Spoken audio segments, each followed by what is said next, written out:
let me down. Let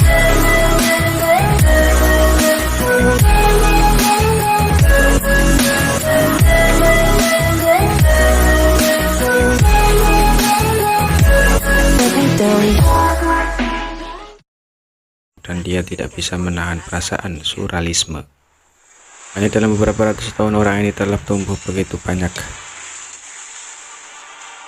Kemudian tidak punya waktu untuk memikirkannya sekarang yang telah tertumbuh, dan dia tidak menganggur selama beberapa ratus tahun terakhir. Dia juga menjadi jauh lebih kuat, dan meskipun dia tidak dilebih-lebihkan seperti milik Yangkei, setidaknya kultivasi Royal Road telah sepenuhnya stabil.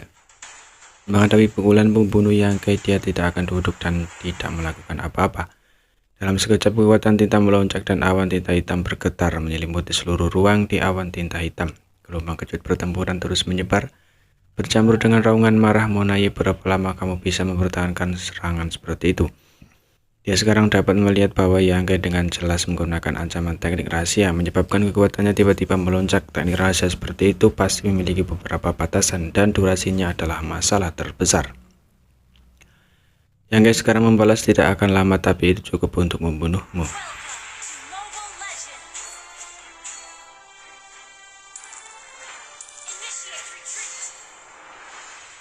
Antita telah berulang kali mencoba menggunakan area 4 gerbang 8 istana untuk menghadapinya. Jadi bagaimana mungkin Yangkei tidak waspada? Faktanya dia bahkan telah mempertimbangkan kemungkinan bahwa dia akan jatuh ke dalam Great Area sebelum dia bisa menembus No Return Pass.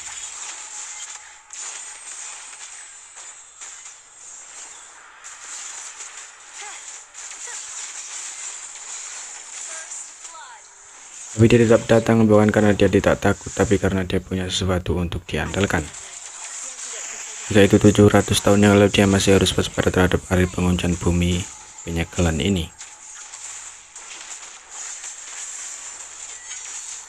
Minjam pengaruh pasukan ras manusia Yangkei menyebabkan keributan besar di Northern Pass, menahan banyak master klan tinta di sini, dan kemudian menemukan kesempatan untuk melarikan diri dari gerbang domain di wilayah spesial adalah rencana awalnya. Karena itu ketika waktunya tepat, dia akan menyelinap ke Northern Pass sendirian. Jadi bukan karena ini dia hanya bisa berkeliaran di medan perang dan membunuh musuh-musuhnya dengan metode dan kekuatannya. Dia pasti bisa membuat banyak master klan tinta takut padanya. Paling tidak, saudara Lot yang keluar bertarung harus waspada terhadap serangan diam-diamnya. Alasan utama dia memiliki rencana seperti itu adalah karena strategi yang dia diskusikan dengan Mi Jinglun sebelum berangkat. Memang benar bahwa ras manusia telah mengambil banyak keuntungan dari kali dengan ini menyerang Return Pass. Di samping banyak saudara Lot dikejutkan oleh keberanian Monaye.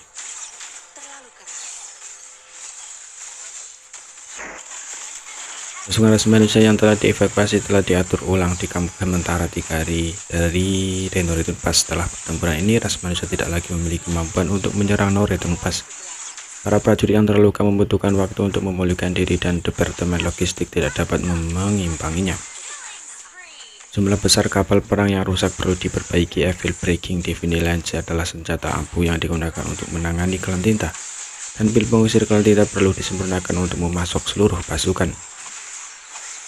Cuma persyaratan ini membutuhkan jumlah besar sumber daya yang mendukungnya. Meskipun saat ini ada 3 juta sumber daya penambangan kultivator orde ketiga di medan perang tinta yang luas, akumulasi sumber daya masih akan memakan waktu.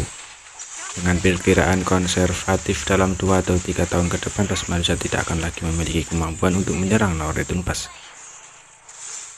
Di sisi lain, bahkan jika klan tidak mengetahui bahwa ras manusia telah mendirikan kemah 3 hari yang lalu, mereka tidak berani terlalu memikirkannya.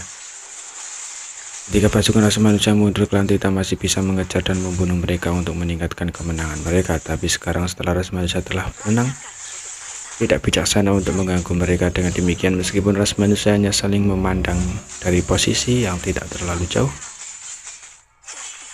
kedua ras itu sebenarnya berhasil bergaul dengan damai untuk waktu yang lama tanpa banyak gesekan. Setelah pertempuran ini, di suatu tempat di wilayah spesial, Ahda dan HR duduk saling berhadapan menatap ruang kosong di depan mereka. Di bidang penglihatan mereka, sosok berumuran darah sedang tidur dengan tenang. Kabut darah sudah lama mengering dan mengembun, menyebabkan pakaiannya menjadi sangat kotor. Meskipun tidak ada penyangga, sosok ini masih berbaring miring seolah-olah ada tempat tidur tak terlihat di bawahnya. Dibandingkan dengan dewa spiritual raksasa yang menjulang tinggi ini, sosok ini seperti semut. Sosok ini tidak lain adalah Yangke yang melarikan diri dari Noritun-Pas bulan yang lalu. Pada saat terakhir dia telah menggunakan kekuatan Semirwa Waktu untuk memblokir serangan sengit dari dua Raja Tinta dan lusinan raja semua. Senjata gerak daunnya sangat telah terguncang, menyebabkan ki dan darahnya bergejolak dan pikirannya menjadi kacau. Setelah memasuki wilayah spesial untuk waktu yang singkat, dia pingsan. Awalnya dia tidak akan tertidur untuk waktu yang lama, tapi dengan adanya air melindunginya, Yangke merasakan rasa aman yang besar, jadi dia tidak perlu khawatir saat tidur. Namun penampilannya saat ini membuat dua dewa seperti raksasa sangat khawatir. Menatap sosok mungil di depannya untuk waktu yang lama, Ada tiba-tiba berkata, "Mati." Selama sebulan terakhir, Ada telah mengulangi kalimat ini berkali-kali, menyebabkan kepala AR sakit saat dia dengan sabar menjelaskan. Dia belum mati, dia tertidur. Ada tiba-tiba mengerti, oh dia kenyang. Dia selalu mengikuti prinsip tidur setelah makan, dan ketika dia bangun dia akan mencari makanan. Berpikir bahwa semua makhluk hidup di dunia ini akan seperti dia. Karena Yangke tertidur, dia pasti sudah makan kenyang. Kalau tidak, bagaimana dia bisa tidur? Saat menyebutkan topik ini, Ada tidak bisa menahan diri untuk tidak menggosok perutnya. Aku lapar. Saya juga secara naluriah setuju. Ya, kedua dewa seperti menjulurkan kepalanya dan kemudian segera menariknya kembali. Hal semacam ini tidak dapat dilakukan oleh orang lain. Prajurit rata-rata bahkan surga terbuka tingkat 9 akan melewati gerbang domain saat dia masuk dan tiba-tiba di sisi berlawanan dari gerbang domain. Hanya mereka yang mahir dalam hukum ruang yang dapat secara aktif mengganggu proses perjalanan ini dan kemudian mengambil inisiatif untuk mundur.